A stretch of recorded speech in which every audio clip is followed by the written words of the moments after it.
Life is terrible. Life is a drudgery, and my eyes will never again see joy. These are some of the words that we get from Job in the first reading. But these words have been said by people right throughout history. People are broken-hearted, sometimes teenagers, when they've been in a relationship for the first time, their life can be shattered. Sometimes marriages, when they break down, people feel like, what's the point of living life? Sometimes when people's lives fall apart because of violence or because of all sorts of other financial ruin, people lose their jobs, things can get really difficult. We know that's part of the experience of a lot of people. We know that mental health and psychological disorders and trauma can impact us all in different ways. And all of us, we know, I know all of us have probably been impacted in some way over what's happened in the last 12 months. Life has changed. And at times, we can allow the darkness and the evil to eat away at it so much that we can't see joy, that we can't see happiness. But the way of Jesus is to bring people who are in darkness, who feel like there is no hope, and Jesus lifts them up. Today in our gospel, Jesus is healing. We're mentioned a number of times that Jesus is going out, he's casting out devils. He's healing people who've got sicknesses, but Jesus is also casting out devils. And I think to a certain extent, I've talked to a number of people about this, and people have this idea that this casting out devils is a bit like some of the Exorcist movies or the Exorcist TV series, if you've seen any of these. Great horror, and you have these weird spirits, and suddenly a priest or Jesus comes and suddenly the spirits come out of a person. I think that's one element perhaps of how evil might be present. But I think when people lose a sense of joy, a sense of happiness in life, or when their ability to be able to be free and to be joyful is taken away from them, then I think that is actually a moment very much of the presence of evil. And we're called to cast that out. And this is what Jesus is doing. He's not just doing some weird ritual and suddenly an evil spirit goes out of a person.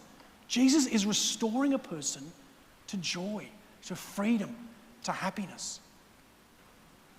Job in the first reading talks about slavery. And he mentions the fact that he'll never see joy again, and he feels like his freedom and his purpose for life has been taken away, a bit like a slave. St. Paul in the second reading also talks about slavery. He says, I'm willing to become a slave. I'm willing to lose my freedom so that I can preach the gospel, so that I can help others. St. Paul puts himself last, and he says, I'm happy to be inflict pain upon me, take freedom away from me, so that I can preach the good news. What a heroic thing St. Paul does. Slavery is not just something that happened 2,000 years ago. Right throughout history, there have been different moments of slavery.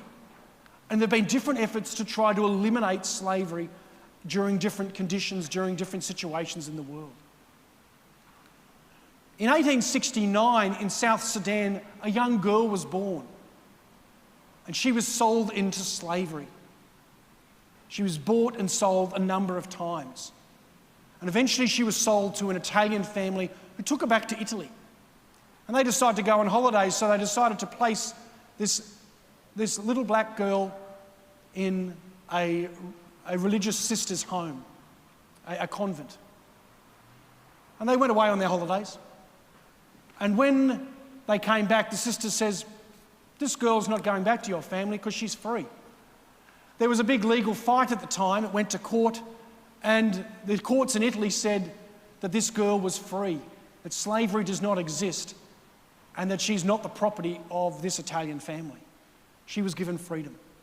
She went on to become a religious sister, a sister of the Canossian sisters, and she's now a saint. She lived her life in her first 40 years as a slave, bought and sold, mistreated, abused in many and dreadful ways. but she was able to be given freedom, and she then became a witness to life and to joy. And people who encountered her in Italy for the rest of her life experienced a woman of joy, not a woman of darkness.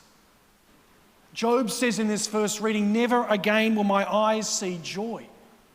St. Josphine Bakhita, who was a slave in the 19th century, who then died just at the beginning of World War II, she was a woman of joy. And God brought healing to her heart. And in that sense, I think the evil was driven out of her.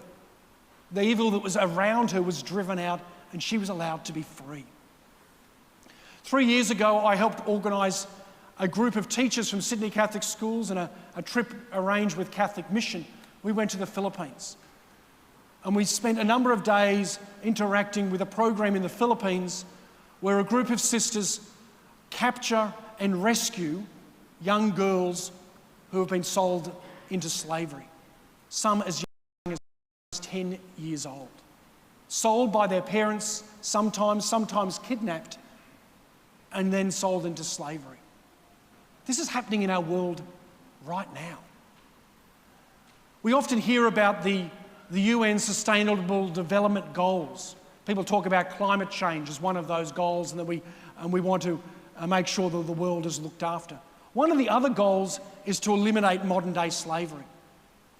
On any given day, there is almost 40 million people who are in slavery in our world. And we can say this doesn't impact us, it doesn't affect us. Well, we're actually learning that it does affect us. And we have a number of things that we need to do. First of all, we need to be aware that this is a reality. Slavery is a reality today. It is an evil that needs to be cast out of our world in the same way that Jesus goes, he preaches, and then he casts out demons, as the gospel tells us. So first of all, we need to know this is a reality.